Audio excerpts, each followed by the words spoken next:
ఏదైనా ఆపత వస్తే ఎవరన్నా వచ్చి ఆదుకుంటే మంచిగుండని కోరుకుంటారు. కొందరు లీడర్ల తానికి ఎమ్మెల్యేల క్యాంప్ ఆఫీస్లకు మంత్రుల ఇండ్ల చుట్టూ తిరుగుతుంటారు. వాళ్ళు దొరకరు, వీళ్ళ గోడినరు.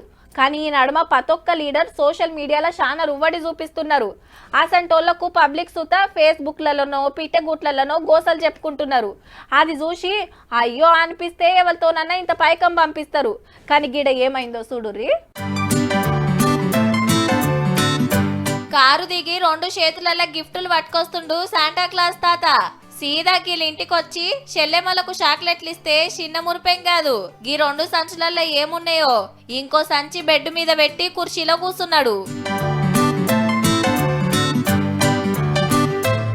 అరే తాత కాదు, మంత్రి రోజా మేడం. విజయవాడల దివ్యాంగుడైన గీ అన్న తొవ్వ పక్కకు చెప్పులు అమ్ముతాడట. ఇంతల్నే ఇంటామెకు పానం సుస్తాయి ఓ కిడ్నీ తీసేసిర్రట. మంత్రి రోజక్కను కలిసి తిప్పలు చెప్పుకోవాలని తన్లాడుతుంటే ఓ ఇలేకర్ అన్న వీడియో తీసి మేడానికి సోషల్ మీడియాలో లంక పెడితే గిట్లొచ్చి ఇంటోళ్లను ఖుషి చేసింది.